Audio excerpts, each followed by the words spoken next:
Hey everybody, it's Kaylee Irvin back again for another Google Drive tip and trick.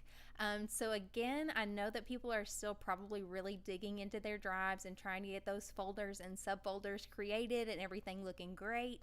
So kind of like our tip from last week where we learned to color code, I didn't want to make this one anything super overwhelming, just to give you again a little bit more time.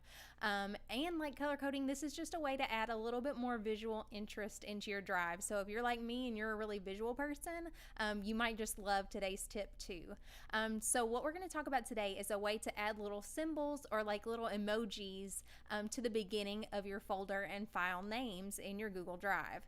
So again, this is not something that's necessary. It's just something that's going to add a little bit of visual interest, make your drive look the way you want it to look, and just to help you find things a little bit quicker visually. So I'm going to show you my drive.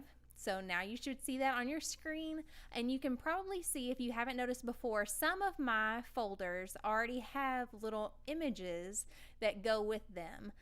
So I just put a camera like on my photos and videos folder.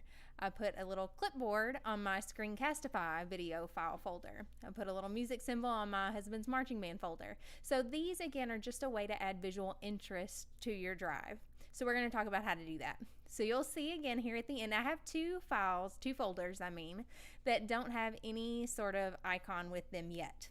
So in the written instructions, it will direct you to a website. You can use a lot of different websites. This one's one that I just think has a lot of cute options. It's called Emojipediaorg. So I have that open here. So when you go to Emojipediaorg, you can search for whatever type of icon you think might be most related to the file or the folder that you're trying to rename in your drive. If you're not really sure where to get started, they have categories that you can browse. So if you know a specific category that might work better for you, then you can search those here. Let's see, I had two folders that I could rename. One is my Safe School certificate folder. So let's see, when I think of certificates, I think of paper. Let's just see if we can find something maybe paper based that's gonna look good. Let's see. How about this one? So just a regular plain old piece of paper. So let's pretend that I want to add this one to my drive. So I can click on that and it's going to give me some more details about that icon. So I can click the copy button. It'll tell me that it's been copied. So now I have this in my clipboard in my drive. So now what I'm going to do is I'm going to find the folder that I want. If I right click on it, I can rename that file or that folder. So now I have a decision to make. I could either put this icon at the beginning of my file or my folder name, or I could put it at the end. And there are different reasons that you might want to do either one. You can tell that all of mine are at the beginning. That's because if you put it at the beginning, you're definitely going to see your icon in your folder name. So you can see here, like this folder, my teaching folder, is a super short name. So it wouldn't have mattered if I'd have put it at the end. But for example, here, my photos and videos folder, if I had put this icon at the very end of my folder name, then you wouldn't see the icon. It would just be photos and videos, and then the little camera picture would be over here at the very end underneath these three dots. So that's kind of why I don't put them at the end. If you put them at the beginning though, which is where I'm going to put this one, so I'm just going to paste that in right there at the beginning.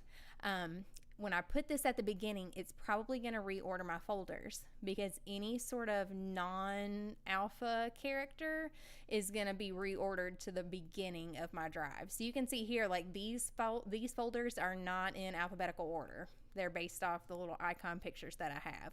Some people don't like that. To me, it doesn't really matter because I have a lot of visual things to help me. So I know I'm looking for the yellow folder with a computer or the orange folder with a little clapboard. So to me, it doesn't really matter that my folders are out of order, but to some people it does. So again, this is your drive. It's personal to you. You set it up however works best for you. For me, I just prefer to have them at the beginning just so I can always see the icon. That's the way that it helps me work best. So I've just pasted in this little icon that I copied here in front of my folder name. I'm going to click OK to rename it. And you can see, just like we thought, it reordered that just a little bit. So there's that folder. It stayed the same color. It just now has that little icon right in front of it. So if I wanted to, I could rename this one too with a little icon, and then it would reorder it as well. So that's something that you would have to get used to if you decide to go this route with your folders or your files. So when you're renaming them, that's where you have to make that decision. Do I want to put the little icon at the beginning and then it's going to kind of reorder things, you'll eventually get used to it, especially like on the beginning of my drive here. I don't have that many folders, so it's not that difficult for me to get used to where they are, and I think the icon helps me more than them even being in alphabetical order. It's just something in my personality. I like the visual aspect of it. So just make this work for you. So you'll again find that website, Emojipedia.org. You'll find that on the written instructions for today's lesson. And we'll see you back next week for tip number 4. Hope you have a great week.